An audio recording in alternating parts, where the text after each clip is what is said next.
আসসালামু আলাইকুম, আশা করি সবাই ভালো আছেন। প্রবাসীদের কিছু বাস্তব জীবন আমি একটু তুলে ধরতে চাই। অফিস থেকে আসছি, অনেক ক্লান্ত।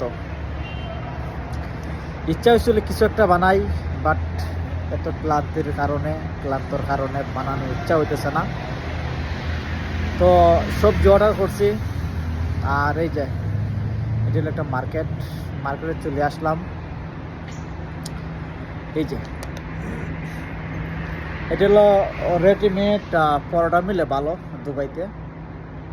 5 পিস 5 টাকা, 5 দেড় কানের।